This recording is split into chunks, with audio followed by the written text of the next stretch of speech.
atualizando as notícias aqui do Sul, né? O tempo agora é bom, calor. Ontem teve Grenal aqui. O Guerreiro não chutou a gol de novo e o Grêmio ganhou de 1-0. Então, professor, só para ficar por dentro aí das notícias mais recentes aqui, certo? Não gostei da notícia, não. Tá bom, gente. Professor, a minha ideia é a seguinte, tá? Eu tenho algumas apresentações aqui, eu optei por essa, que é uma propriedade, é uma apresentação que eu fiz no CEA o ano passado, que é o Consórcio de Ganadeiros para Experimentação Agropecuária, é um grupo de pecuaristas do Paraguai. Eu fiz essa apresentação, claro, focando no trabalho que a gente vem desenvolvendo lá e por semelhanças, digamos assim, por estar numa mesma latitude aí do Paraná e por tratar do tema de terras baixas, eu acho que seria a apresentação que englobaria a maior parte dos interesses aí e das realidades aí dos diferentes das diferentes regiões aí dos teus alunos, né? Então eu vou fazer essa apresentação para vocês. A apresentação os textos aí estão em espanhol, mas acho que o pessoal não vai ter dificuldade depois, se quiser explorar essa apresentação, e não vai ter problemas. Essa foi uma apresentação, então, que eu fiz Isso foi um evento especial, é um evento enorme, assim, um evento anual que o CEA faz lá, traz palestrantes do mundo inteiro. Nesse ano passado foi um ano comemorativo de 50 anos do CEA, e teve dois palestrantes australianos, teve palestrantes argentinos, palestrante americano. É uma coisa, eles se investem bastante nesse evento, um evento para 500, 600 pessoas lá em Assunção, né? Um evento bem tradicional. E aqui, então, eu fiz essa apresentação justo com o Christian Heisig, que é um dos proprietários dessa área, é o filho, na verdade, do proprietário dessa área que eu assisto lá, essa família que eu assisto lá no Paraguai. Eles têm 5 propriedades, sendo uma delas, que é a que vai ser base da conversa aí, que fica em Misiones, no sul do Paraguai, numa região de terras baixas lá, mas que tem um clima, evidentemente, um clima diferente do nosso aqui do Rio Grande do Sul, um clima mais, digamos assim, tropicalizado, né? E a gente começou a fazer uma série de coisas lá, iniciamos um trabalho. Essa propriedade era uma propriedade essencialmente arrozeira e pecuária, mas as atividades praticamente não se integravam, né? E a gente começou a fazer uma série de mudanças lá. Eu iniciei o trabalho lá de consultoria junto com o William Marquió. Não sei se vocês enxergam o meu cursor aí? O meu, sim? O William Marquió, que ele foi por um tempo diretor executivo da rede de fomento ILPF, né? Desse consórcio aí da Embrapa, Cocamar, Singenta, Dow, etc. A gente dava essa consultoria em conjunto lá. Ele agora saiu e eu fiquei de único responsável na questão de consultoria para essa família lá. O William, ele tinha mais um trabalho dele, era mais focado na parte gerencial, na parte de números e também nas propriedades do norte. Eles têm 2 propriedades em Amambai, que aí é um clima mais de cerrado, né? mais parecido com as condições do cerrado do Brasil, que é mais a especialidade do William. Então, nós estamos aí no garrão do Brasil, né? Despencando. E eu comecei essa apresentação até fazendo uma analogia com o trigo, né? Para falar um pouco do momento que a gente vem, do cenário do arroz no Rio Grande do Sul, né? Que a gente vem sofrendo aí com um achatamento de preços nos últimos anos. Felizmente, agora o produtor está conseguindo dar uma respirada. Eu estava olhando as cotações aqui agora do saco do arroz aqui, Marcelo, Capivari do Sul, em torno de R$ 70, né?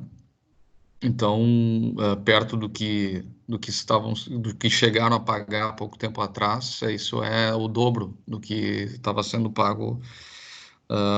Mas a dinâmica de preços e custo de produção, ela tem sido desfavorável para o produtor e eu encontro aqui algumas semelhanças com o que ocorreu com o trigo no Brasil, né? Essa aqui é a área do trigo, a área plantada de trigo no Rio Grande do Sul entre 1977 e 2018.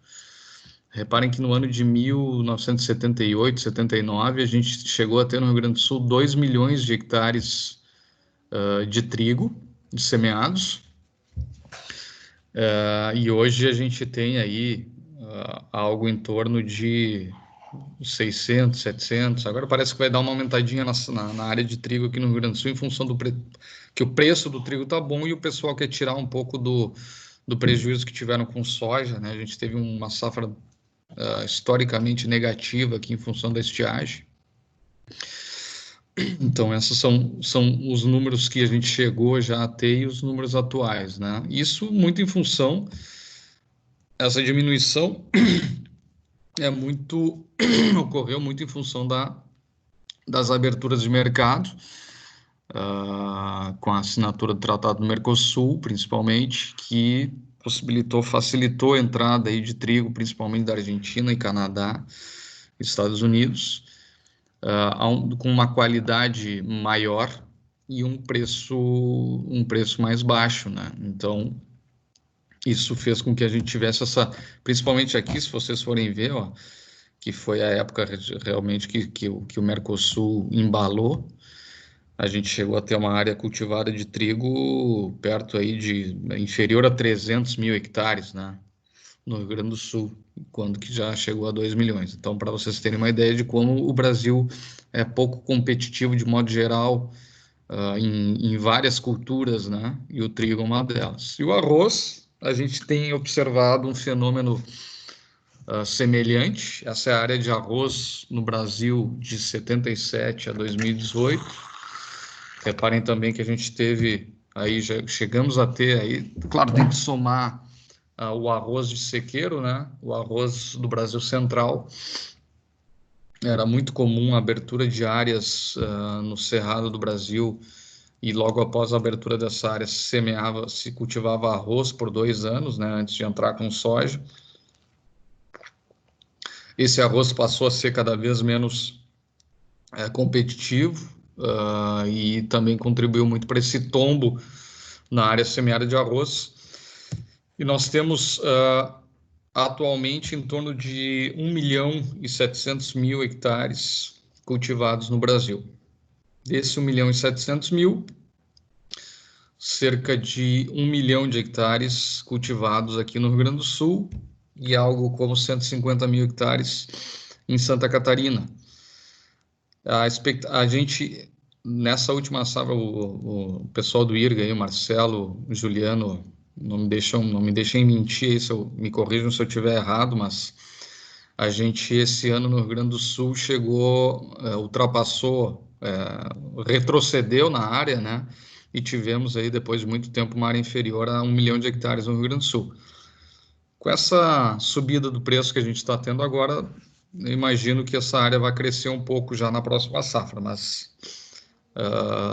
essa é a tendência aí essa é o cenário atual. E em média, se vocês forem observar, um cálculo simples aqui do período do tempo e a diferença de área entre esses dois períodos, vocês veem que tem uma diminuição média de 120 mil hectares por ano no Brasil cultivados com arroz. Aqui existe uma rixa grande do produtor de arroz do Rio Grande do Sul com o Paraguai, que dizem que o Paraguai é responsável por essa crise arrozeira no Rio Grande do Sul. Já foi a Argentina, já foi o Uruguai, agora o Paraguai é a bola da vez, né? Mas mostrando esse gráfico aqui, a gente vê que, na verdade, nos últimos 40 anos, o Brasil cultiva um Paraguai a menos por ano, né? A área do Paraguai de arroz é de 120 mil hectares, mais ou menos. Então, todo ano a gente está diminuindo um para o outro. Isso é fruto da nossa falta de competitividade em função do nosso custo de produção, o custo Brasil, etc., né? Nós somos muito bons tecnicamente em produzir arroz. As médias de produtividade do arroz do Rio Grande do Sul são as maiores da América Latina, mas o custo é muito alto. Ao contrário, né, só para mostrar para vocês, então, para fazer um paralelo aí, essa é a dinâmica da área de arroz, de crescimento, de decréscimo da área de arroz no Brasil, e essa aqui é a área de arroz no Rio Grande do Sul, de 77 a 2018. A gente começou lá com uma área de 500 mil, pouco mais de 500 mil hectares, em 76, 77, foi subindo. Aqui, nesse período aqui, foi um período importante, que foi uma coincidência de fatores. Aqui a gente teve dois eventos importantes, que foi o lançamento da tecnologia Clearfield, que é uma tecnologia para controle de arroz vermelho, que é a principal planta daninha do arroz, e também projetos de transferência de tecnologia, como o Projeto 10, Projeto CFC, que alavancaram as produções e contribuíram também para esse aumento de área. A gente chegou a ter uma área próxima de 1.200.000 hectares, e essa área foi, a partir daí, apresentou uma tendência de queda, e hoje a tendência é uma tendência de queda, né, que pode ser revertida na próxima safra, mas vamos aguardar aí os próximos capítulos, porque o custo de produção também está muito alto. Então, essas são as médias de área nos períodos, né, nas décadas. Vejam, década de 80, uma média de 719 mil hectares, na década de 90, uma média de 900 mil hectares, e nos anos 2000 até 2019, 1 milhão de hectares, né? Aqui, essa é a projeção hoje de área de arroz no Brasil, né? Essa é uma projeção feita pela Embrapa, no período de 2019 a 2027, né? É uma queda de área projetada pela Embrapa, uma diminuição de em torno de 100 mil hectares por ano nos próximos 7, 8 anos aí, chegando no ano de 2027 a uma área pouco superior a 1 milhão de hectares. 905 mil hectares, para ser mais preciso. Isso é função de uma série de fatores aí, mas esses podem ser elencados como os fatores principais para essa dinâmica de diminuição de área. Custo de produção, ele aumenta assustadoramente, ele é mais de 100% maior em relação ao que era o custo de produção há 10 anos atrás. O monto pagado ao produtor, no caso, o preço pago ao produtor pelo produto. Nós estamos vivendo um momento altista, né? Mas as últimas 3 safras de arroz foram safras que os custos superaram a remuneração. O Mercosul, né, sempre é uma ameaça ao arroz. Nós temos vizinhos mais competitivos do ponto de vista de custo de produção. A Argentina já deixou de ser uma preocupação, né? O Uruguai também. Agora o Paraguai é a preocupação principal do produtor do Rio Grande do Sul. Eles têm uma possibilidade de expansão de área gigantesca. Tem um projeto de infraestrutura no Chaco paraguaio, de fazer uma rodovia costeando o rio, se eu não me engano, lá é o Rio Paraguai, o Rio Paraguai, e isso vai aumentar, fatalmente vai aumentar muito a área arrozeira do Paraguai. Eles têm uma fronteira de expansão de área de arroz de mais de 2 milhões de hectares, né? E também o esgotamento das nossas terras aqui. Então, todo esse contexto aí contribui para uma projeção de redução de área de arroz aqui no Rio Grande do Sul. Se a gente for observar aqui os custos de produção, aqui eu coloquei em dólares, reparem, e aqui esse custo é o custo de 2018-19, e o 19 e 20 já aumentou também, né? Mas vejam que é mais de 100% esse aumento, 151% para ser mais preciso, de aumento num curto intervalo de tempo, né? Se a gente for ver a inflação nesse período, não chega nem próximo desse valor. Só que o problema do arrozeiro não é apenas o custo de produção, tem uma série de outros fatores que afetam o arrozeiro no Rio Grande do Sul, e são fatores aí que estão dentro da porteira, que estão na mão do produtor, digamos assim, estão são passíveis de serem atacados pelo próprio produtor. O principal deles talvez seja o tema das invasoras resistentes, né? Como eu falei para vocês, a gente teve um evento no lançamento de uma tecnologia que foi muito importante no Rio Grande do Sul, que foi o Clearfield, lá nos anos 2000, mas já existe uma série de invasoras resistentes a essa tecnologia, principalmente o arroz vermelho, e também o capim-arroz, a Ecnocloa. Temos aí ciperáceas, plantas aquáticas aí como a sagitária, que estão também tolerantes aí a esses os herbicidas usados nessa. Chegou pequeno aqui para tomar café, mas não vamos nos mexer. Bueno, e também tem outro tema muito importante aqui, que é uma realidade na nossa lavoura, o esgotamento da fertilidade dos nossos solos, né? O produtor de arroz, de modo geral, ele tem como princípio, né, o preparo de áreas, a habilitação, como princípio de habilitação de área para o cultivo de arroz, o produtor tem essa coisa de que tem que fazer o preparo, tem que meter grade, meter ferro no solo para deixar ele apto ao cultivo do arroz. Então, é gradear.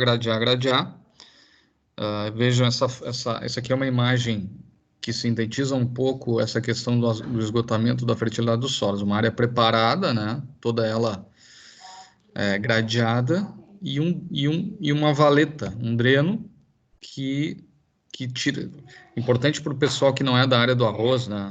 Isso aqui, quando a gente fala em arroz, a gente fala em terras baixas, em várzeas, né? São áreas de difícil drenagem.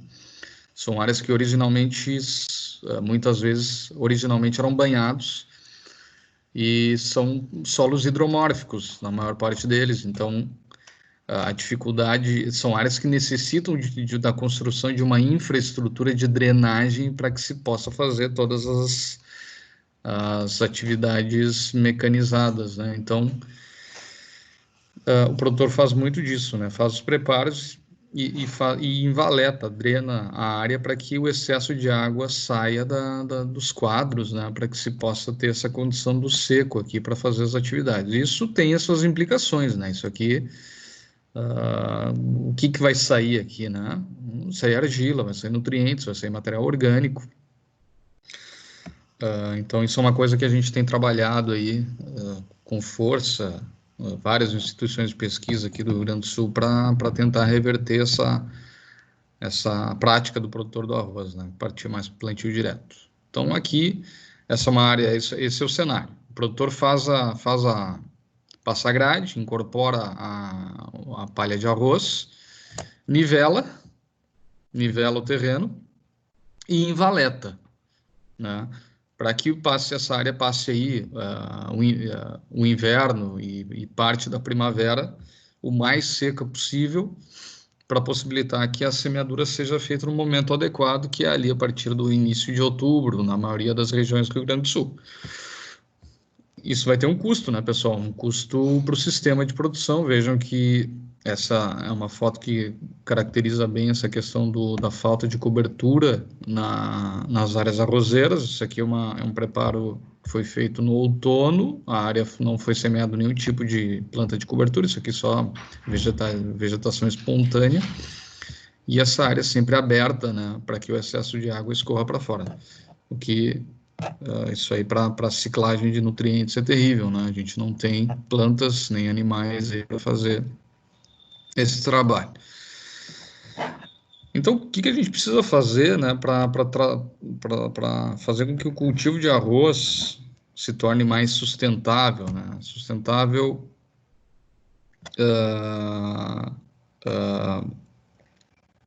se torne mais agora me faltou o termo aqui, mas eu vejo essa apresentação em espanhol, me dá meio que me embaralha um pouco, mas enfim, a gente tem na área de arroz, no cultivo de arroz, o Rio Grande do Sul é caracterizado, então, por falta de diversidade, degradação do solo do ponto de vista biológico, físico e químico, como eu mostrei para vocês.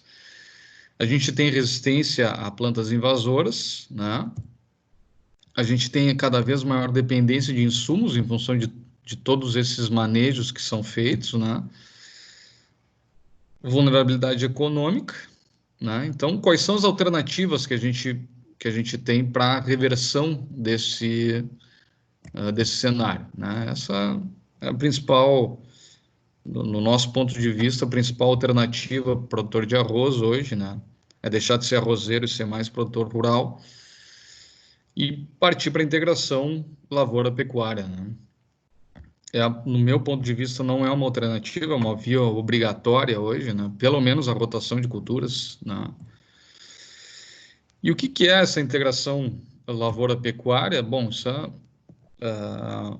vocês já devem ter explorado esse conceito, né? São sistemas de produção que planejam associações de cultivos agrícolas e produção animal, com vista a explorar esses sinergismos, né, de propriedades emergentes que surgem, então, como resultado desse conceito de produção. E para fazer uma integração realmente que vá manifestar todos os benefícios, a gente tem que partir para o plantio direto. Isso é uma dificuldade nas áreas de arroz, inegavelmente é, mas há formas aí de se trabalhar com plantio direto, isso é uma premissa básica, e temos que também trabalhar com níveis de investimento e de atenção, tanto na fase agrícola quanto na fase pecuária, né? E aí entram os conceitos que vocês conhecem bem, que já devem ter sido bem explorados: intensidade de pastoreio adequada, boas práticas de manejo na agricultura, diversificação de cultivos, né? Para ter os resultados que a gente espera ter dessa integração, que é a ciclagem de nutrientes, diminuição do risco, né? Uso mais eficiente dos insumos que são utilizados, menor dependência de insumos, né? Aumento de ingressos, aumento de renda, diminuição de pragas e a melhora da qualidade do solo, né? Que é o nosso principal patrimônio e que tem que ser dentro da propriedade rural. Bom, como que a gente define essa integração? Ela pode ser uma simples sucessão. Eu botei aqui braquiária soja, né? Mas pode ser um azevém soja, um azevém milho, um arroz azevém, ou pode ser mais complexo, né? Com maior diversidade de cultivos, tanto no verão como no inverno. E eu costumo usar esse termo, né? Não pode haver paixão por uma das atividades, né? Eu, quando parto para o princípio de integração, se eu for um apaixonado pelo arroz unicamente, eu vou fazer de tudo para que a pecuária não atrapalhe meu arroz, né? E isso não é o conceito que a gente deve adotar. A gente deve sempre buscar sinergia entre as atividades e tratar, e tem que ter paixão pelo conceito em si, né? Para que ele de fato possa rodar redondo. A gente está passando aí por um momento de expansão muito grande na integração no Brasil, né? Esses são dados já desatualizados da plataforma ABC, aí, de um trabalho de consultoria que foi contratado pela Rede de Fomento e LPF, se não me engano, que mostra um pouco da expansão da área da integração no Brasil. Vejam que a gente tinha no ano de 2005 menos de 2 milhões de hectares com integração, e hoje, aqui 2015, né, mas hoje já se tem aí, se não me engano, entre 15 ou 18 milhões de hectares com integração lavoura, pecuária, floresta, no Brasil. Então, essa é uma realidade que veio para ficar, e nós aqui no extremo sul do Brasil, na porção mais meridional aqui do país, nós não podemos ficar de fora, né? Porque isso não é uma modinha, isso é uma questão de sobrevivência, e a lavoura de arroz também tá passando por essa transformação. Então, nos campos baixos, IAG, né, pessoal, só para... IAG é a tradução que eu fiz lá para ILP, né, Integração Lavoura Pecuária, Integração Agricultura Ganaderia, foi o termo que eu usei lá para o pessoal do Paraguai. A primeira coisa que a gente precisa buscar na propriedade arrozeira, né, pessoal, é essa migração desse modelo de preparo do solo para isso aqui, né? Sair do preparo convencional, partir para o plantio direto. Professor Aníbal, eu esqueci de comentar com o pessoal aí. Vocês, por favor, me interrompam, certo? Sempre que tiverem alguma dúvida, não deixem para o final. Podem ir me interrompendo aí, à medida que eu vou falando, porque para não perder para não perder a oportunidade de tirar dúvidas aí, certo? Esse já é o nosso combinado tradicional. Esse é o quê? É o nosso combinado já, dentro da disciplina, né? Que cada aula deve existir uma interação aí, o aluno tem que participar como se estivesse numa sala de aula. Certo. Eu não estou vendo, eu só estou vendo a imagem do professor agora, não sei se o pessoal está dormindo ou não, estão muito quietos, mas o pessoal pode ficar bem à vontade. Essa aqui é uma imagem... Ah, beleza. Esse aqui é o trabalho do Marcelo, ó. Ele que está cuidando dessa área aí. É uma foto do protocolo de integração lavoura-pecuária lá na Fazenda Corticeiras, no município de Cristal, Rio Grande do Sul. E aqui a gente tem o contraste entre o sistema testemunho, o sistema 1, e o sistema 2, que é um sistema... Esse aqui é o sistema 1, monocultivo de arroz, né?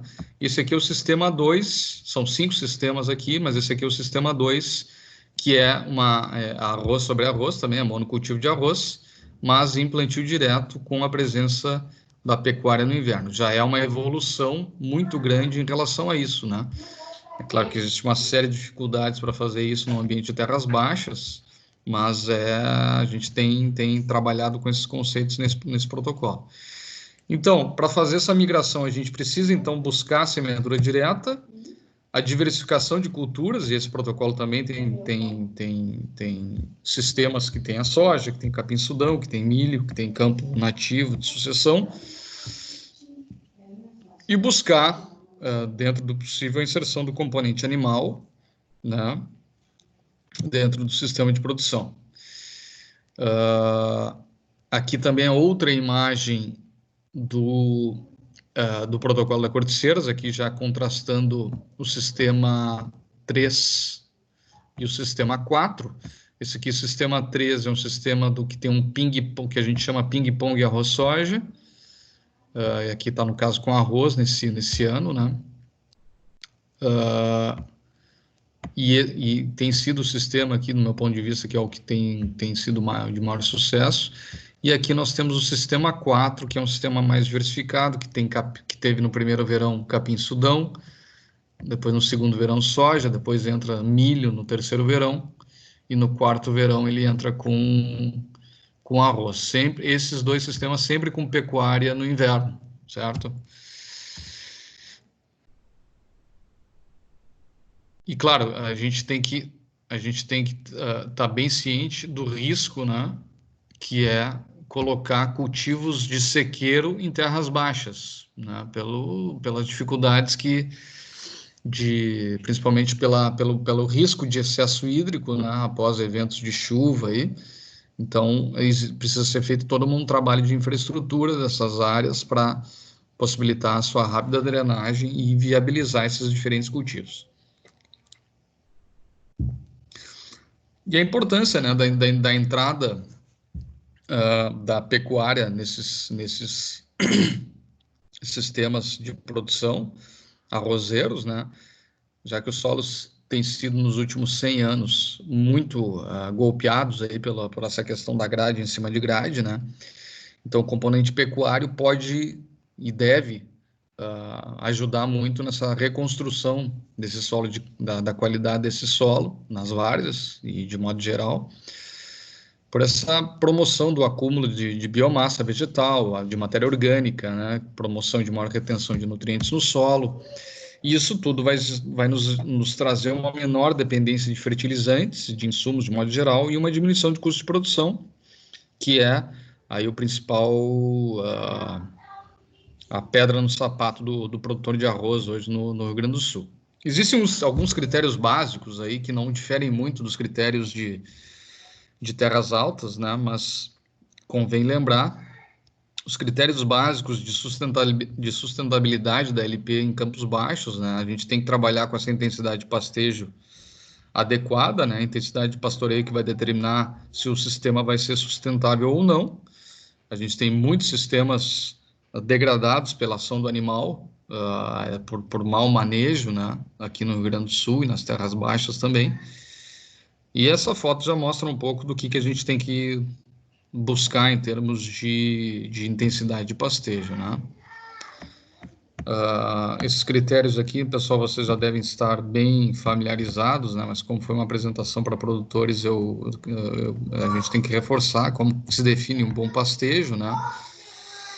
O azevém trabalhar em torno de 15 a 20 centímetros de altura média, né? Se for um pastejo contínuo com lotação variável. Esse 15 a 20 aqui, no meu ponto de vista, varia muito conforme a nossa capacidade de drenagem da área. Áreas de maior de drenagem mais difícil, eu acho mais apropriado trabalhar com uma altura um pouco maior, um pouco mais aliviado. E adequar a quantidade de animais, então, para esses objetivos, né? Para essa meta de altura. Esse número de animais por área e a sua distribuição no potreiro que vai definir a capacidade dos pastos para promover um balanço positivo ou negativo de carbono no sistema, né? Na maioria dos casos, infelizmente, a gente ainda tem aqui no Rio Grande do Sul só um conceito de manejo de pastagem de inverno, manejo mesa de bilhar, né? Campo de golfe. Isso vai trazer traz uma série de impactos negativos para o sistema como um todo e para a atividade agrícola que vem depois, e isso é isso que consolidou um pouco, por muito tempo, os paradigmas que a gente tem para a adoção da integração lavoura-pecuária no Rio Grande do Sul. Ô, Felipe, diga. Posso levantar uma discussão que me ocorreu, na verdade, há 2 slides atrás, mas para não deixar passar muito. E não quero te apertar, mas só para a gente conversar sobre um ponto que a gente não vem pensando, quer dizer, digo nós aqui, talvez não tenhamos pensado muito, mas eu sei que tu explorou diversos ambientes, inclusive está explorando um ambiente mais arenoso e ventoso, né? Como se diz, mas tu teve também uma estação experimental num local onde tinha, tipo, numa região mais beira de rio e tal, né? Eu acho que era isso, né? Ali perto de Triunfo. De Triunfo. Então, é nesse sentido. Tu comentou que a gente tem que ter um cuidado com cultura de sequeiro no nosso ambiente, né? Ambiente de terras baixas, que tem pouca drenagem, e um ambiente mais complicado. Na minha região ali, e até do Juliano, acho que a gente está bem tranquilo, porque tem locais que a gente consegue escapar de enchente, né? Ou seja, de cheias de rios, embora ali na Corticeiras seja na beira do Camaquã, mas a área do experimento ela é fora do risco de enchente. Mas nós temos uma área significativa na região central, que é beira de rio, onde há um tempo atrás tentou implantar soja e ao invés dela trazer benefícios, né, acaba que se dá um período de cheia, a soja se vai e a planta daninha vem, porque a gente adubou a soja, né, então a planta daninha vem com força. E o pastejo é possível nessa área, mas assim, qual a tua visão para essas áreas, assim, eu sei que integração lavoura-pecuária, talvez arroz todo ano com pasto no inverno é tranquilo, mas pensando numa maior diversificação, teria que introduzir talvez uma cultura de sequeiro, ou tu não vê tua necessidade? Qual a tua opinião sobre essa área em margem de rio, por exemplo, né? Tá. Eu tenho uma visão bem que contrasta um pouco pode contrastar um pouco com a maioria, viu, Marcelo? Para mim, as beiras de rio, vamos pegar o exemplo, tu trouxe esse exemplo de Triunfo, tá? Triunfo, só para o pessoal se localizar aqui, Triunfo é onde era a minha estação experimental, há um tempo atrás, agora em Capivari do Sul. Triunfo fica próximo de Porto Alegre e tinha um rio muito próximo da estação. A minha estação estava numa parte mais alta, não tinha risco de enchente. Mas a estação estava dentro de uma propriedade rural que uma área significativa dessa propriedade rural ficava na beira do rio Jacuí, o principal rio aqui dos principais do Rio Grande do Sul.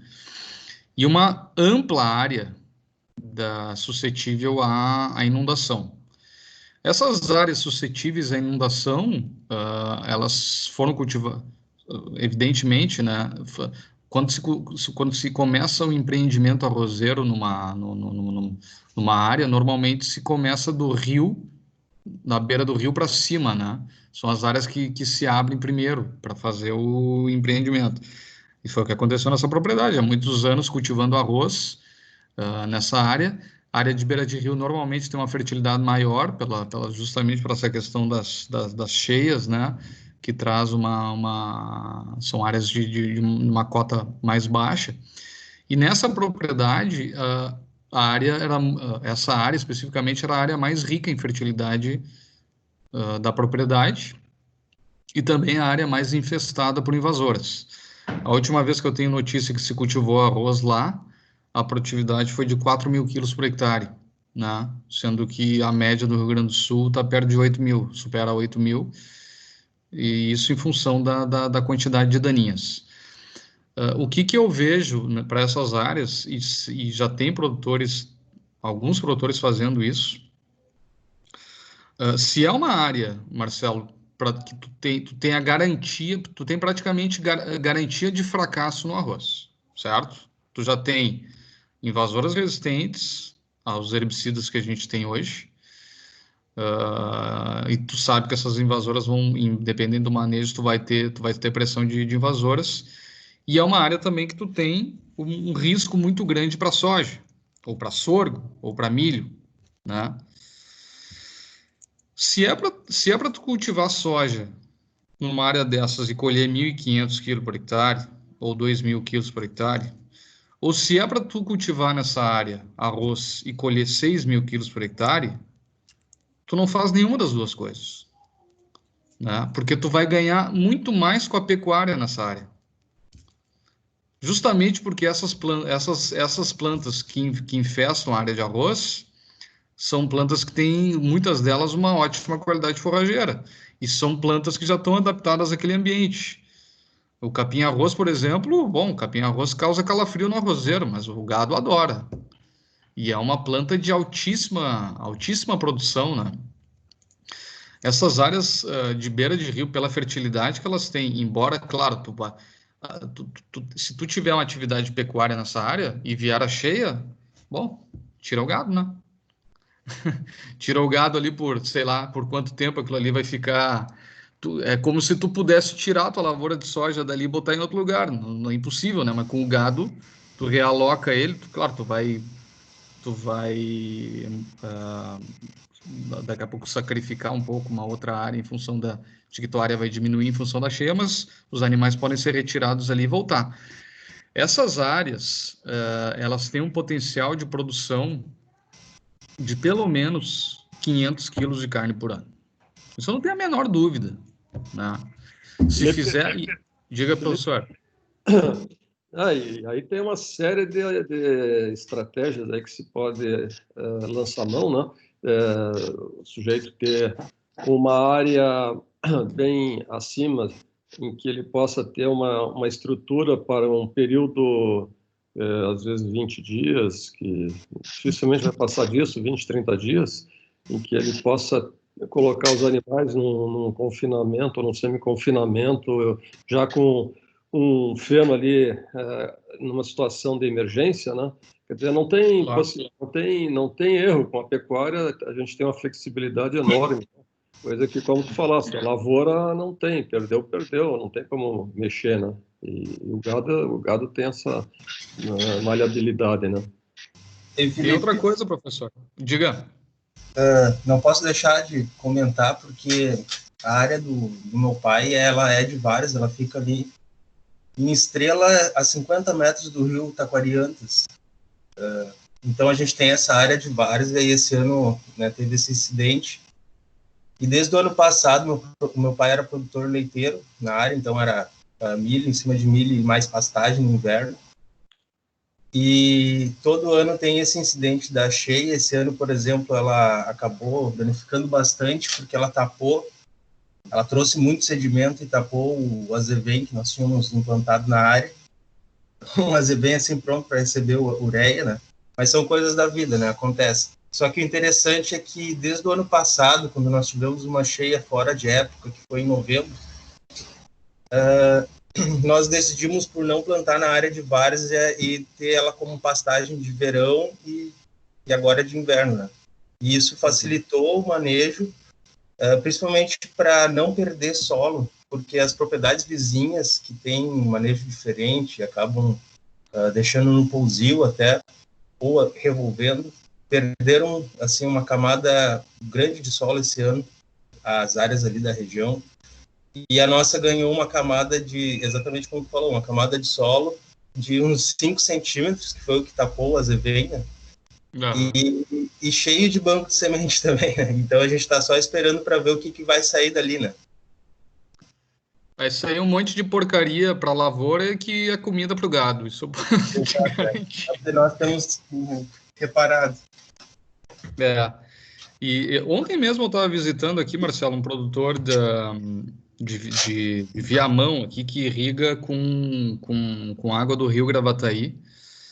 E eu fiz a visita semana passada, ele estava com 120 hectares debaixo d'água e fiz a visita ontem, a área já estava toda ela esgotada, né? Agora é impressionante a fertilidade do solo a olho nu, né, nessas áreas mais próximas do rio. Aqui Viamão, para quem conhece, é uma areia, é um solo extremamente arenoso, e na beira do rio é uma turfa, né? E aí o produtor, naquele jeitão dele, né, de pouco conhecimento, fala: não, o que engorda meu gado é deixar ele lá perto do rio, pela fertilidade do solo e pelo que sai de porcaria.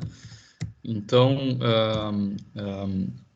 e outra coisa, Marcelo e professor Aníbal, se der um pouco mais de atenção para essas áreas de beira de rio e der uma velocidade, digamos assim, uma visão um pouco mais, digamos assim, empresarial dessa oportunidade de negócio, de manejo, tu tem a possibilidade de semear, por exemplo, tu semeia um trevo branco aí,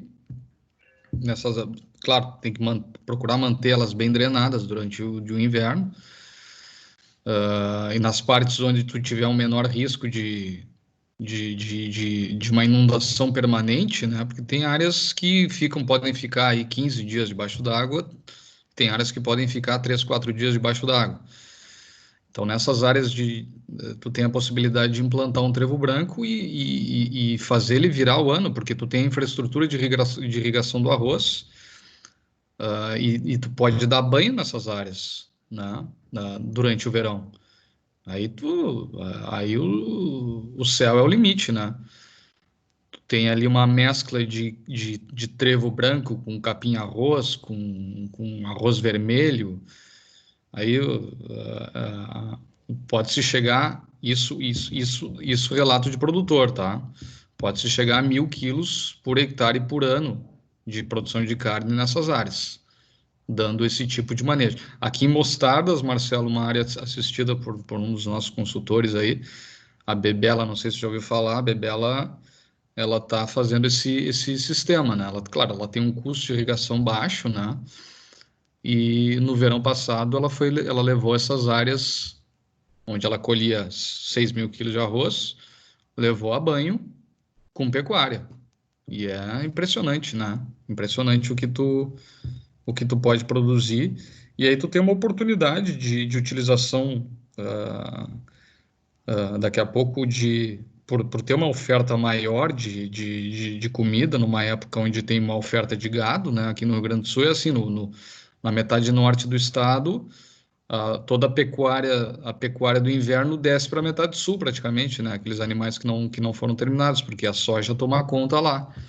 Daqui a pouco também é uma oportunidade aí para tu de negócio, né? De tu comprar um animal aí um novilho mais em conta para fazer para terminar ele nesse tipo de pasto. Mas essa é a minha visão, ô Marcelo. Não sei se o que vocês como IRGA aí podem dizer sobre a Cara, respeito. perfeito, perfeito. Era tudo que eu queria ouvir, né? Como se diz. Mas eu acho muito boa a tua visão e agora a gente está pensando um pouco mais, como, claro, a minha região é fora da... que tem problema pequeno, tem tipo 10% da área que tem risco de enchente, mas eu me recordo de conversar bastante nas reuniões com o colega Abílio, né, que tu conhece bem, e Sim. o Abílio relatava que essas regiões em beira de rio normalmente são com áreas menores, né, produtores com propriedades pequenas e tal. E aí ele falava, olha, o cara tem 10 hectares de arroz e ele não tem ele não tem mais o que fazer, ele não tem não tem outra renda para viver, né? Então ou ele planta ou não planta. Era o que ele dizia há 5 anos atrás, né? Então agora vendo o pessoal andou tentando soja, mas foi um tiro no pé. E agora vendo essa tua visão, dá para ver que tem um alento, né? O cara não precisa necessariamente sair da atividade arrozeira de vez, ele pode dar um tempo ali de alguns anos e retornar, mas se ele conseguir ter uma fonte de renda, né, que nem o Adriano comentou ali, né, são áreas complicadas, então tu tem que saber manejar. Então foi muito boa a tua ponderação.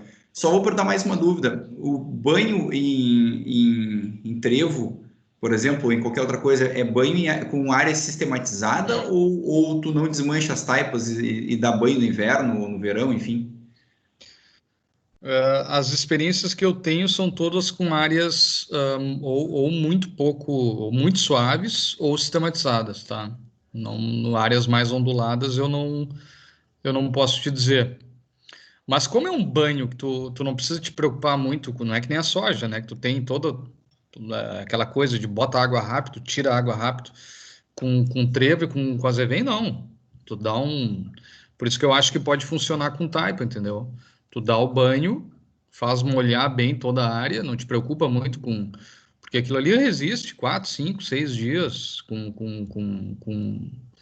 com saturação de solo, né? Eu não veria problema, né? E olha, dá um resultado fantástico. Aqui no Paraguai a gente tem feito muito isso, aqui no Paraguai. No caso dessa propriedade, de dar, porque o inverno deles é muito seco, né? Banho direto nós vem. E áreas assim, áreas de 80 hectares, 100 hectares,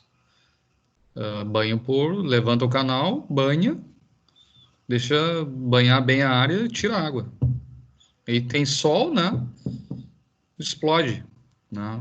Aqui os pastos no inverno, aqui a produção tá sendo muito boa nessa. Eu vou falar sobre isso agora mais adiante. Não sei se já viram essa animação feita pela professora Amanda, né? Que é muito didática a respeito da importância da presença do animal no sistema de produção para a produção de raízes, né? E para maior acúmulo de biomassa. Então, aqui é uma simulação que ela faz numa área de aveia preta com e sem pastejo, né? Uma área sem pastejo de aveia preta tem um potencial de produção de biomassa ali de 3 a 5 toneladas, por assim dizer, né? E um crescimento radicular restrito, né? A partir do momento que tu coloca o animal, esse sistema radicular já vai se expandir, né? Em função do estímulo que o animal exerce aí através do pastejo.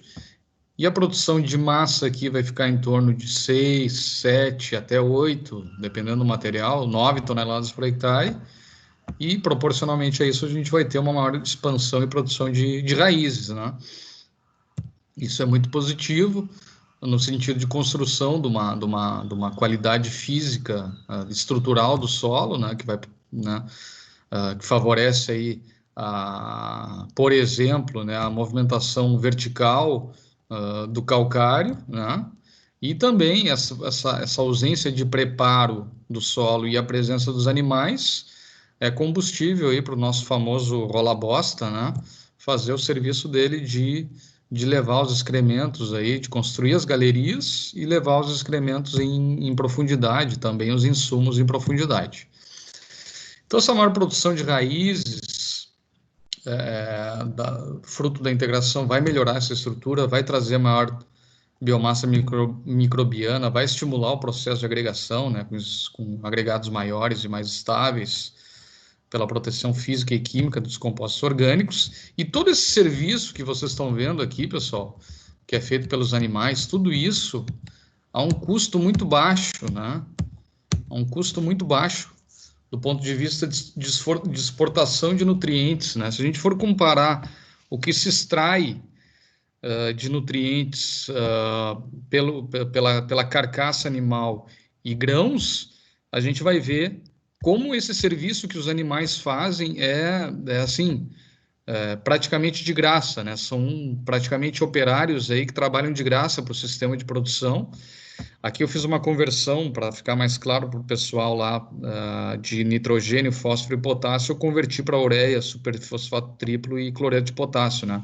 Esse animal aqui, essa carcaça, 500 quilos de carne por hectare, vão tirar 27 quilos de ureia,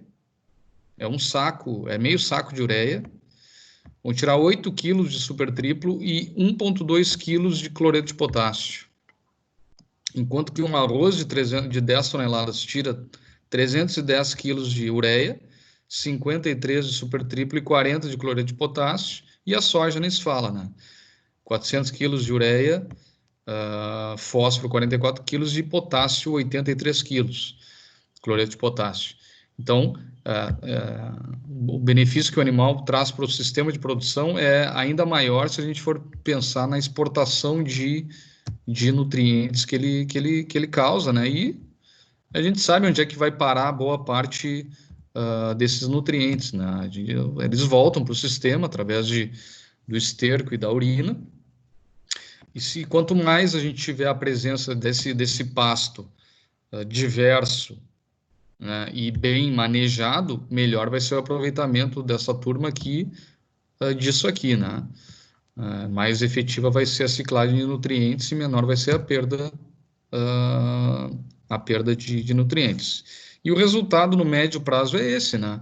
Aqui Fazenda Corticeiras, um trabalho do Luiz Gustavo Denardim, que mostra como era a Fazenda Corticeiras, o mapa de matéria orgânica da fazenda do experimento na Corticeiras, essa aqui é uma área de 18 hectares, 1,7% de matéria orgânica na média, e depois que iniciamos o projeto, passou a 2,3% de matéria orgânica em média, né? Isso é muito significativo.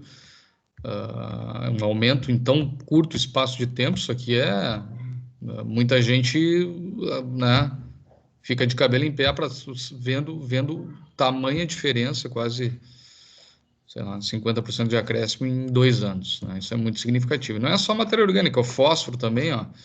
Aqui a gente tem os sistemas, né, o trabalho do CELAL, na camada de 0 a 10 centímetros, como crescem, quanto maior a diversificação e a rotação de culturas nos sistemas lá, maior é o nível de fósforo no solo, potássio é a mesma coisa também, né?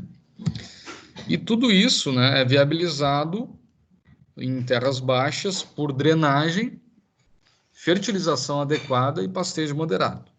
Essas são premissas básicas para a gente chegar nesse tipo de resultado. Agora vamos para a parte prática, né? Quando começar, por onde começar, como começar um modelo de integração lavoura-pecuária nesse ambiente de terras baixas aí. Bom, o arrozeiro, ele, como qualquer produtor rural, produtor de grãos, ele tem várias lavouras dentro da sua propriedade, né? A gente tem aqui o arrozeiro que tem a área, o talhão lá de 9 toneladas, 8 toneladas, 8,5. Aqui eu trouxe umas produtividades um pouco mais condizentes com a realidade do Paraguai, né? Que eles têm um teto produtivo um pouco menor. Mas também tem aquelas áreas que puxam as médias para baixo, né? Como o Marcelo falou, daqui a pouco uma área infestada de beira de rio, etc. Que faz com que a média geral da propriedade seja aí, vamos supor, 6,5 toneladas por hectare. Então, com custo de produção do Paraguai, né? Isso falando do custo de produção do Paraguai, de $1.278, o custo de produção deles equivale a uma produtividade de 7 toneladas por hectare.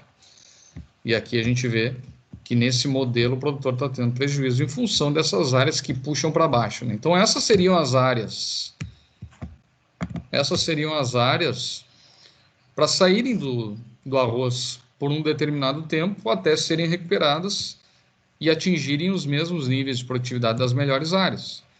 Essas áreas normalmente elas têm o quê? Ela tem uma alta infestação de daninhas resistentes, no caso aqui capim-arroz, ou capim-arroz mais arroz vermelho, ou algumas já têm capim-arroz, arroz vermelho e baixa resposta à adição de fertilizantes, são áreas mais esgotadas, né? Então essas áreas têm que sair.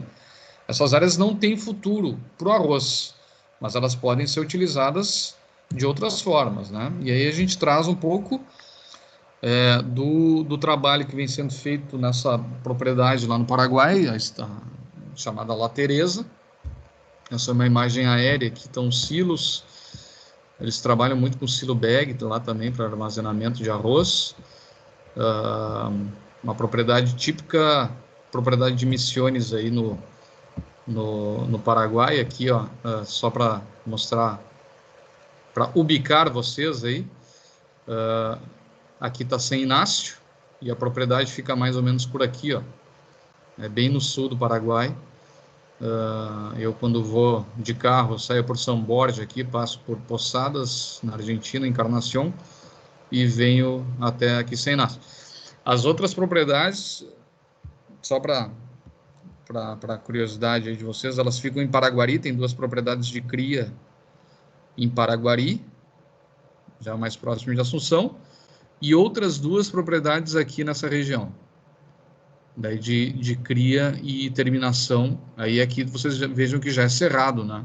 Aqui é Mato Grosso do Sul, praticamente. Então é bem diverso aqui. Esse é um mapa da propriedade. Aqui está o rio Tebiquari, né? E o empreendimento começou justamente por aqui. Essas aqui são as parcelas mais antigas de arroz e veio subindo, foram abrindo área, né? Em torno de 500 hectares por ano, em média, e agora já estão mais ou menos por aqui, já não dá nem aparece. Mas essas aqui são as áreas que estão mais antigas no arroz, né? São as mais férteis por estarem mais próximas do rio. Esse era o cenário, uma foto da propriedade, né? É uma propriedade que, quando eu cheguei lá, era uma propriedade realmente, era arroz e pecuária, uma pecuária que se aproveitava do resto do arroz, né? Então a gente tinha um alto nível de tecnologia aqui no arroz. Vejam a infraestrutura criada. Essa propriedade, os proprietários, o seu Rafael e o Christian, né? O Rafael é o pai e o Christian é o filho. Eles diziam que o arroz começou em 2009 lá. Antes disso só se andava a cavalo nessa propriedade. Era banhado. Tudo era banhado, né? E só se andava a cavalo. E se criou toda uma infraestrutura viária para o arroz, uma estrutura de canais de irrigação, uma verdadeira revolução que o arroz trouxe para essa propriedade. Só que a pecuária não andou na mesma velocidade, né? A pecuária ela se aproveitava dos restos aí do arroz, né? Se colhia o arroz, isso aqui é uma área de resteva de arroz, colhia o arroz, botava os animais lá. E no inverno, né, devido à falta de opções, confinamento, né? Um período grande em confinamento. Então, o diagnóstico que a gente fez quando chegou lá, né?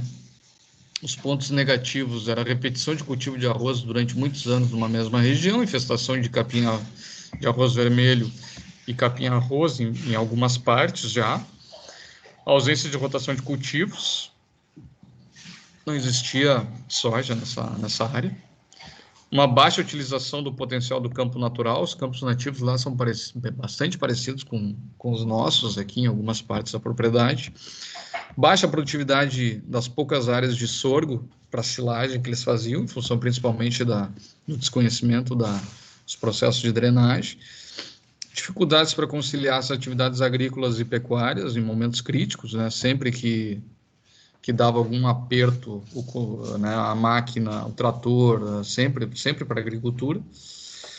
Drenagem deficiente em áreas de pastagens, tinha uma área lá de grama Rhodes, uma área de 20 hectares lá, não, 50 hectares de gramas Rhodes, a propriedade tem em torno de 12 mil hectares, né?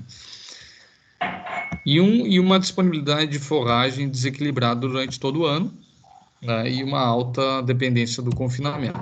Então a gente começou, né, um esforço muito grande de drenagem dessas áreas. Isso aqui é uma imagem de uma típica parcela arrozeira, né? Vejam aqui, Marcelo, essa área que tem 80 hectares, mais ou menos. E começou a se trabalhar muito com roda de ferro. Ó. Isso aqui foi uma área de azevém. Eu demorei um pouco para convencer eles, para conseguir convencer da necessidade de aprofundamento desses drenos laterais aqui, mas isso já é uma coisa que já estão mais conscientes. Mas essa área está picotada de roda de ferro. Para quem não é do ramo arrozeiro aí, roda de ferro é realmente uma roda de ferro. Se colocam rodas de ferro, uma rodinha estreita de ferro no trator para que ele possa trabalhar nesse ambiente alagado de excesso hídrico, né? E isso facilita muito a drenagem. Vejam que o trator ele caminha, ele vem até o final da parcela para justamente esse rastro aqui se constituir em drenos, né? Para a saída do excesso de água do solo. E esse é um mecanismo bastante eficiente. Vejam como ajuda a drenar as áreas. Também começamos com a introdução de uma série de alternativas forrageiras. O capim-sudão foi uma espécie que não teria por que não se adaptar bem, né? Se adaptou muito bem lá e hoje ocupa um percentual importante da área, né? Aqui outra, de novo, a importância. Diga. Bom dia, Thalita. Eu não vou ligar minha câmera porque está travando tudo aqui para mim. Certo. Mas eu não tenho familiaridade nenhuma com arroz. Nunca trabalhei, nunca vi muita coisa relacionada a isso. Mas a minha dúvida é em relação justamente a esse manejo. Porque num sistema de sequeira você desseca a cobertura anterior e já planta por cima, né? É bem mais dinâmico esse processo. E no arroz, como que funciona? Existe um período de drenagem? Quantos dias eu tenho que deixar drenando? Como que funciona esse processo para eu conseguir entrar com a cultura subsequente? Tá, uma boa pergunta. Aqui no Rio Grande do Sul, a gente já tem evoluído muito mais na questão da colheita do arroz no seco, tá? Uns 30 dias antes da colheita do arroz, já se suprime a irrigação do arroz. E se o clima colaborar, e normalmente colabora nos meses de março ali, março, abril, o produtor consegue colher no seco o arroz. E colhe no seco mesmo, né? Então não tem grandes dificuldades aí para a implantação de uma cultura subsequente. Lá no Paraguai, como o clima o verão é muito quente, o pessoal tem medo de tirar essa água do arroz, porque essa água acaba sendo um agente regulador térmico que faz com que o arroz não quebre tanto depois da colheita, na hora de colher. Arroz, só para tu entender, isso está relacionado com a qualidade do arroz, certo? Se tu colher na água, se tu mantiver a água até a colheita, tu vai ter uma qualidade de grão inteiro, tu vai ter um percentual de grãos inteiros, que é mais valorizado pela indústria, tu vai ter uma qualidade maior, tá? Como eles colhem muito arroz em janeiro, lá no Paraguai, eles plantam mais cedo e colhem em janeiro. Janeiro é muito quente, tem temperaturas assim acima de 40 graus com frequência. Então, eles não tiram a água, certo? Colhem com a água ou no barro. E depois, o que se faz? A gente continua utilizando os animais para fazer um serviço de consumo de excesso de palha do arroz. Os animais entram nessas áreas logo depois da colheita do arroz, consomem esse excesso de palha, e logo em seguida vem uma incorporação desse restante de palha com o rolo faca, tá? O rolo faca passa nessas áreas aí eu não sei se eu tenho fotos ali, se eu tiver, a gente explica melhor. Mas o rolo faca passa e já passa incorporando e já nivelando essa área. Já dá uma nivelada nessa área, e aí se esgota, se retira o restante de água e se fazem esses drenos aqui, essas valetas que tu está vendo aqui, ó. Certo? E isso possibilita com que se implante já uma pastagem de inverno logo na sequência do arroz. Tá? Esse é um período relativamente rápido. Se tu colhe o arroz em janeiro, deixa os animais aqui, em janeiro, fevereiro, deixa os animais aqui por 15 dias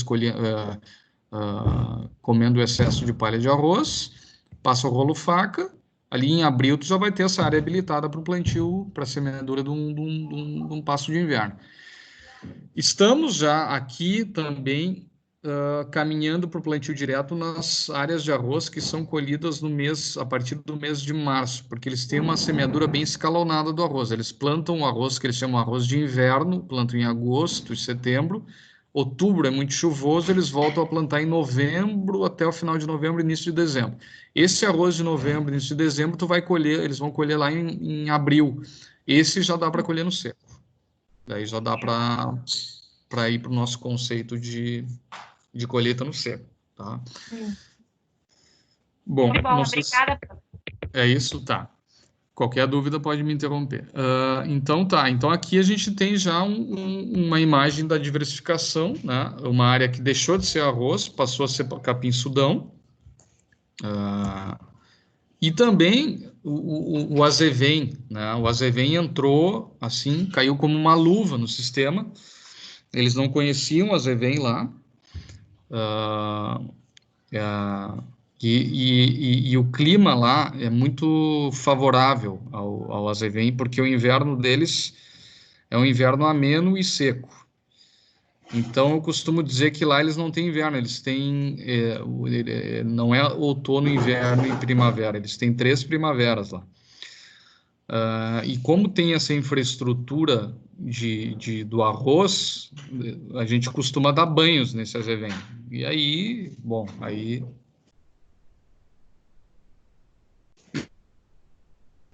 Um exemplo disso, né, de uma área bem implantada de azevém. Aqui vocês vejam, pessoal, uma imagem... uma chegada na propriedade de avião, né? Vejam o oásis que é isso aqui, essa área de azevém, em todo o restante, né? A gente chega no inverno lá de avião e vê um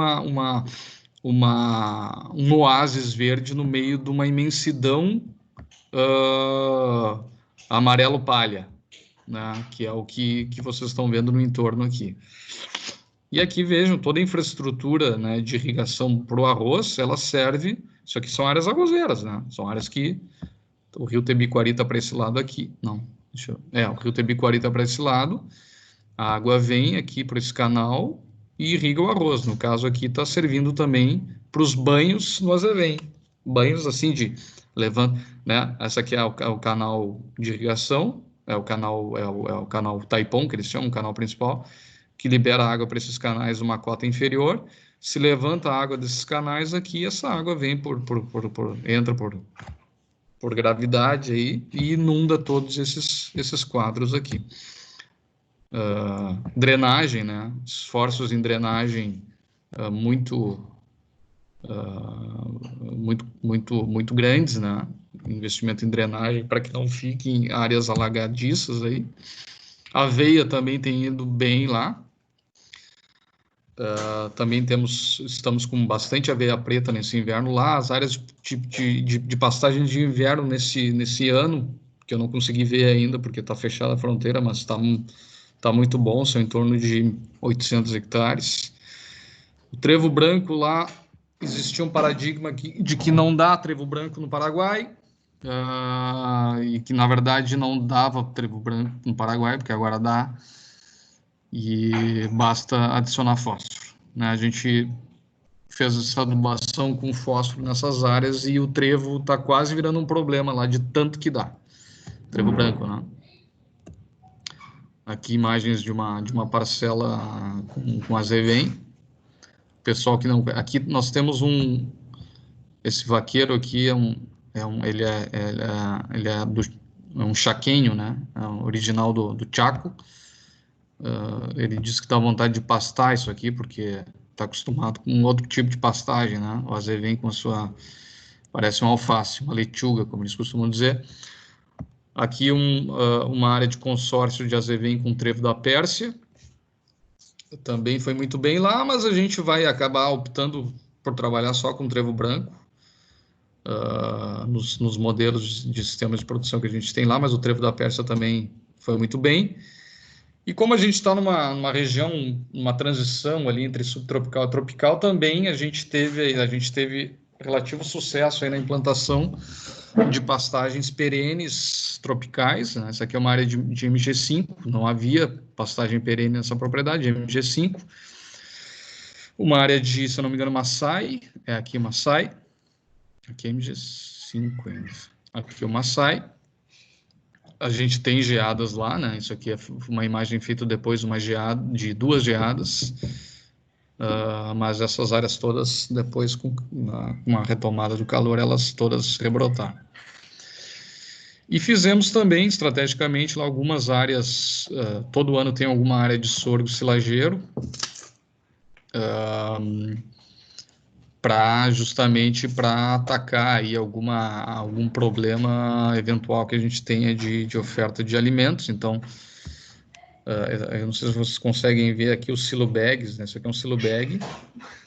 Os salsichões aqui são colocados estrategicamente no campo, aí, em algumas partes da propriedade, para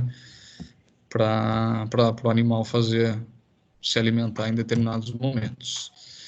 E aí também, claro, os animais passaram a adquirir um outro estado, né? Esses são toritos, carimbo 8, com 15 a 20 meses, eles nunca tiveram esse padrão de animais com essa idade, né? Tudo é comida, né, pessoal? Vocês sabem melhor do que eu.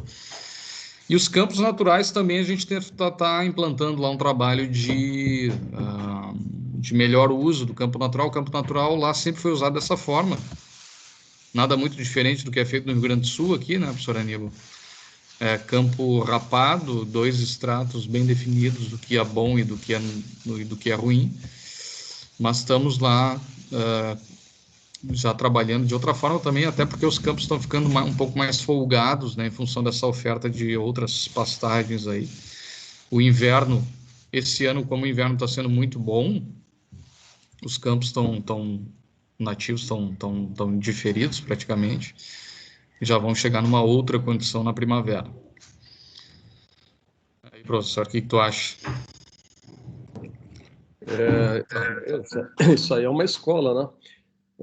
Cada vez que a gente vai numa propriedade que a gente está acompanhando, é um aprendizado, né? A gente vai percebendo essa dinâmica da vegetação e a gente, conforme as decisões que o técnico toma, a gente direciona, né, para um lado que vai conduzir para uma melhoria ou uma piora. Normalmente, claro, a gente intercede tecnicamente para ter aquele resultado sempre para melhorar. E quanto mais degradada é a propriedade, né, mais rápido a gente vê esses resultados, né? A nível de surpreender, como matéria orgânica que tu apresentasse ali, aumentar 50% em 2 anos, isso em solos degradados é mais rápido. Né? Mais arenosos, não. Mais arenosos também, né? Então, é uma coisa que a gente, como técnico, vibra bastante quando vai, porque o resultado aparece muito rápido, né? E a gente tem essa satisfação, né, de poder estar acompanhando e não precisar esperar 5 anos, 10 anos, né? É coisa de meses já aparece. Tem esse campinho aqui lá em São Gabriel, não, professor? Isso aí é lá em São Gabriel? Não, isso aqui é lá na propriedade. Tá, perguntando se tem. Tu vê, né? Para tu ver a riqueza dos campos nativos deles lá também, né? Tem o que tem de pega-pega e grama forquilha e axônopos. Eles têm. Isso aqui é resultado de uma intervenção também que a gente fez. Diferimos lá e adubamos com fósforo. Essa área aqui, olha aqui a riqueza que saiu, né? Então, eles têm 2.000 hectares de campo nativo desse calibre aí, né? Que estavam usando daquela moda gaúcha, como a gente diz, né? Sempre bem rapadinho. E aí começa a aparecer e a ser dominante os melhores pássaros, né? Que tem aí um monte de pássaros, aí mais de 60 espécies, e aí começa a se destacar aí uma meia dúzia e passa a ter um material de qualidade superior àquelas cultivadas que a gente coloca aí, pânicos e braquiários. Os pânicos e as braquiárias que a gente está utilizando aqui. Agora a gente fez uma área de Zuri também, que foi o que é o que está saindo muito bem lá. A gente fez naquelas áreas onde realmente o campo mais grosso, né? Algumas áreas lá bem infestadas com umas espécies mais lenhosas, assim. Lá a gente fez procurando preservar ao máximo os campos nativos, né? Que embora ainda não seja dado melhor uso, mas a perspectiva é realmente que o pessoal passe a usar de outra forma. O manejo do azevém e da aveia e do sudão, eles estão assim dominando na ponta da caneta, né?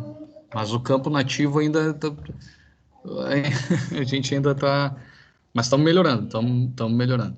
Essa aqui professor, foi mais ou menos para vocês entenderem o que a gente tinha projetado aí em 2019 e 2020, áreas de azevém, trevo e aveia de em torno de quase 500 hectares, sorgo silageiro 100, capim-sudão 180, Maçai, MG5, Mombaça 450 hectares, campos naturais 2.500 e áreas de rastrojo, de soca do arroz 3.700 hectares. Então, essa aqui era a oferta de comida para os animais na propriedade. E esse é mais ou menos o encadeamento forrageiro, né, que a gente bolou lá, os períodos, né, de oferta desses alimentos. Só um pouquinho, pessoal. Ô, Frederico, baixa o volume aí, cara. Maçai, usado de novembro até maio. O Maçai, confesso que não engrenou. Tem Maçai, temos, não é que não engrenou, ele perde muito para Mombaça, para o Zuri. Então, o Maçai a gente não vai mais investir em novas áreas. MG5, sim, foi bem. A gente usa de dezembro até maio, mais ou menos. Mombaça, de novembro até maio. O campo nativo também, a ideia é deixar esse período aqui com baixo uso, né? Utilizar ele mais nesse período também de novembro até maio. Capim-sudão, novembro até abril, dependendo do clima, ele vem até junho. E o azevém aqui nesse programa, esse ano a gente começou até o pastejo um pouco mais cedo, conseguimos começar em maio, e o azevém ele dá uma encurtada de ciclo lá no Paraguai, ele vem aqui no máximo até outubro, a aveia de maio a agosto, e o trevo dependendo dos banhos que a gente der, a gente consegue fazer, inclusive, virar o ano, né? Mas a gente trabalha aqui com junho até novembro julho, na verdade, até novembro desse material. Essa foto aqui foi mais ou menos para provocar o pessoal, né? Tudo isso com ferramentas ultramodernas de tecnologia, né? Isso aqui é um sarrafo de Carandaí. Carandaí são essas palmas aqui, ó, para fazer os piquetes, né? Então não tem segredo, não tem mistério, não tem necessidade de grandes frescuras, né? Professor, diga. Assim como a Thalita, eu também não tenho afinidade com o cultivo de arroz, Fica né? à vontade.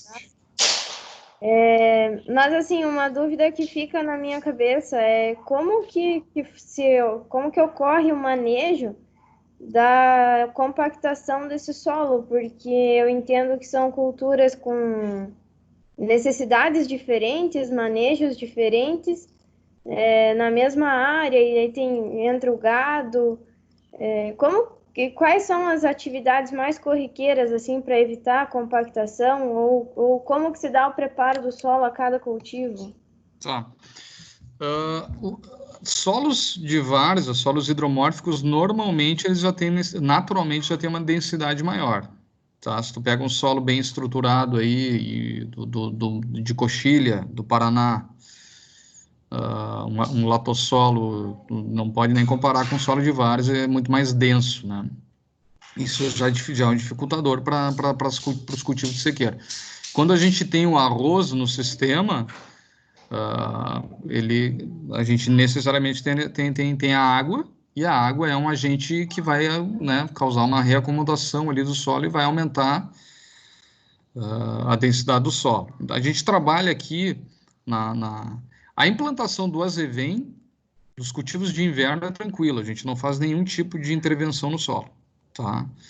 Agora, quando a gente trabalha com soja, com capim-sudão, que a gente precisa aí de um aprofundamento de raiz, porque o verão deles castiga bastante. Em áreas que saem do arroz e vão para um outro cultivo, a gente usa um escarificador. A gente trabalha com escarificador e procura sempre trabalhar com aqueles conceitos de manejo do pasto de alturas ideais de entrada e de saída, né? Para evitar esse processo de compactação, e pelo contrário, para estimular uma maior produção de raízes e melhorar a estruturação desses solos. Então, essas são as estratégias que a gente usa, né? Um azevém manejado ali de 15 a 20 centímetros, uma aveia em torno de 20 centímetros, o capim-sudão também 20, 25 centímetros, né? Sempre buscando a preservação do solo e uma máxima produção de pasto e máxima produção de raiz. E fazemos um acompanhamento também com penetrômetro, né? Tem um penetrômetro lá na propriedade, justamente para acompanhar aí, para a gente ter um critério mais claro de uso do escarificador. Então, toda vez que a gente vai entrar com cultivo de verão numa área, em determinada área, a gente faz um mapeamento lá da resistência à penetração. Se tiver acima do crítico, a gente faz uso do escarificador. Certo? Obrigada, professor. Aqui uma imagem da MG5 já depois de uns 20 dias sem água, sem chuva, né? Aqui é uma área que não dá para irrigar. É uma área mais alta da propriedade. Mais alta é um modo de dizer, né? Mas é uma área onde a água de irrigação não chega, então já está bem... esse tipo de solo aqui, mesmo a braquiária tendo esse poder de aprofundamento, ela não consegue se aprofundar muito nesse tipo de solo. e também acaba sofrendo um pouco com excesso hídrico. A soja hoje já é uma realidade na propriedade, temos tido, e vejam como ela entra, a importância dela no sistema.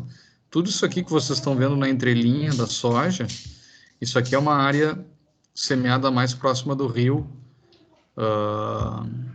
tudo isso aqui é arroz. Tudo isso aqui é arroz, e boa parte disso é arroz vermelho. Veja a importância da entrada na soja, né, para tu usar aqui, ter a possibilidade de uso de outros mecanismos de ação, glifosato principalmente, para... tudo isso aqui é invasora de arroz. Essa área aqui, esse ano passado, foi uma área que produziu 4.500 quilos de soja por hectare. Aí tu vê o potencial de produção de soja nessas áreas beira de rio. Tem o risco, né, mas tem também a fertilidade muito alta. A parcela 54 foi a nossa escolinha lá em La Teresa, foi a área onde a gente semeou primeiro soja e azevém. Hoje a gente tem na verdade já estamos com 3 anos de azevém e está indo para o 4º ano de soja. É uma área que a gente escolheu por ser uma área bem baixa, a gente queria testar realmente essa questão do excesso hídrico, para ver como é que a soja saía. O ano passado deu 3.000 quilos, o ano passado deu 3.800 produtividade de soja nessa área aqui. E muita carne, né? Então, atestando aí a qualidade a qualidade da drenagem, né? E a importância da drenagem para esses resultados. Lembrando, né, pessoal, o slide que eu mostrei antes, tudo isso com muito esforço em drenagem. Drenagem. Deixar a água nesses quadros aí o mínimo de tempo possível. Projeção de soja, 600 hectares. Projeção de arroz, 3.700 hectares para a próxima safra.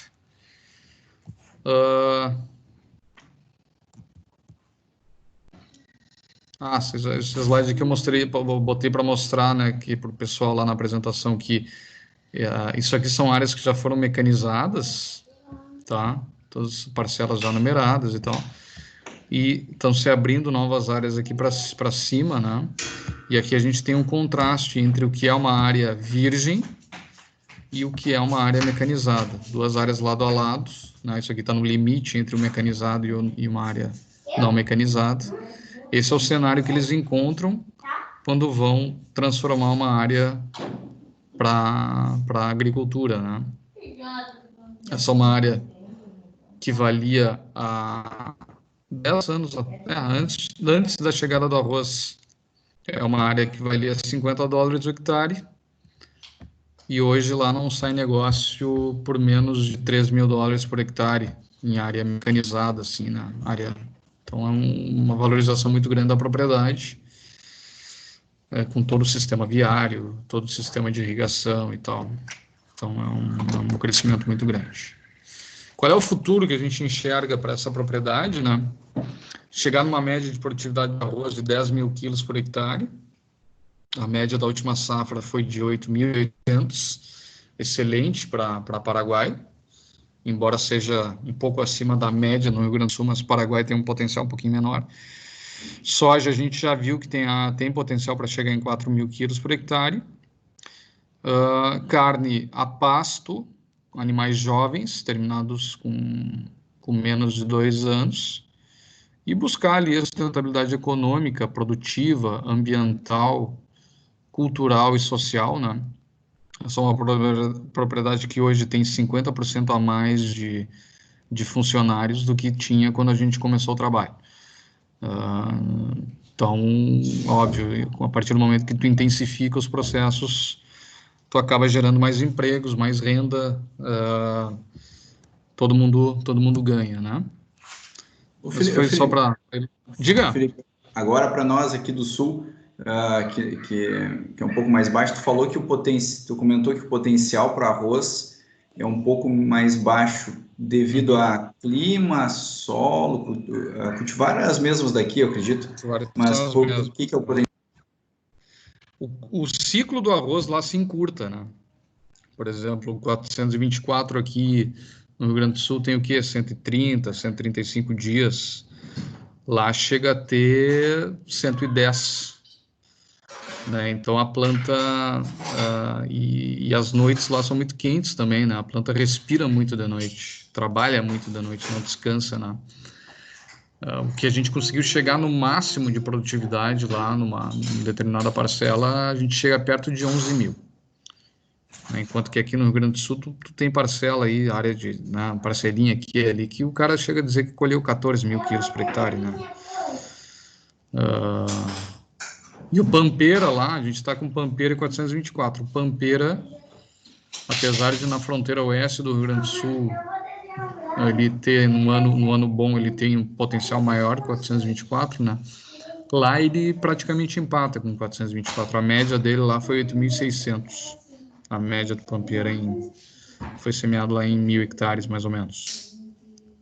Apesar dele ter Não testaram nenhum Epagre, por exemplo, com um ciclo mais longo? Eles prezam muito pela qualidade de grão lá. Então, os Epagre tem esse pessoal que não é não está familiarizado com os Epagre, são variedades de arroz desenvolvidas em Santa Catarina, né? E são variedades de ciclo mais longo. Mas elas não têm a mesma qualidade do arroz que tem as nossas variedades aqui, 424, Pampeira. Então, pessoal, essa propriedade especificamente preza muito, tem um mercado. Eles não dizem, para ter uma ideia, Marcelo, eles não dizem para onde que eles vão. Eu não sei para onde vai o arroz deles. O que eu sei é que vem muito pouco para o Brasil. Então, eles têm uma. Eu não vou contar para onde vai esse meu arroz, para esse brasileiro aí, né? Eles devem pensar assim. Mas eu sei que eu já vi vai para uns mercados assim mais exigentes, né, de qualidade de grão. Então eles não querem. Eu já sugeri Epagre lá, pelo menos fazer testes, mas não quiseram por causa Epagre e híbrido também cheguei a sugerir. E os híbridos também têm esse problema de qualidade, né? E eu encerrei essa minha apresentação no CEA com essa imagem aí, né? Eu vejo o Paraguai como um país de oportunidades, um país que tem uma potência, pode se tornar uma potência em vários aspectos, né? É um país muito barato para produzir, tem uma carga tributária muito menor do que a do Brasil e muita área para crescer, né? Tanto do ponto de vista agrícola quanto industrial. É um país cheio de oportunidades aí, tem muito brasileiro trabalhando lá, né? Muita gente do Paraná que trabalha lá, do Rio Grande do Sul, e tem um fluxo aí cada vez maior, né, no meu entendimento. E aqui eu encerrei com essa imagem, pai e filho, né, o seu Rafael e o Christian. Uma das nossas visitas no campo lá, foi o pessoal que abriu as portas para mim aí no Paraguai, e que eu tenho uma gratidão muito grande por eles, e estamos conseguindo fazer um belo trabalho lá. Professor Aníbal, muitas graças. Fico à disposição agora aí do pessoal para dúvidas. Ok, Felipe. Nós vamos aproveitar esses minutos para tirar ainda mais alguma dúvida que resta aí com a turma. E depois eu vou fazer um intervalinho e eu vou retornar com a turma para discutir com aqueles que têm dúvidas em relação a uma proposta, uma tarefa que eles têm que dar conta, né? Na disciplina aí, que é para desenvolver um planejamento completo, né? Então, fica aberto para ainda questões que ficaram, que vocês ainda possam aproveitar a presença do Felipe.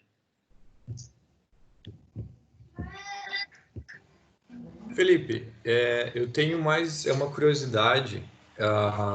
Eu estive no Paraguai recentemente, e recentemente não, tem alguns meses, né? E eles comentaram justamente daquela abertura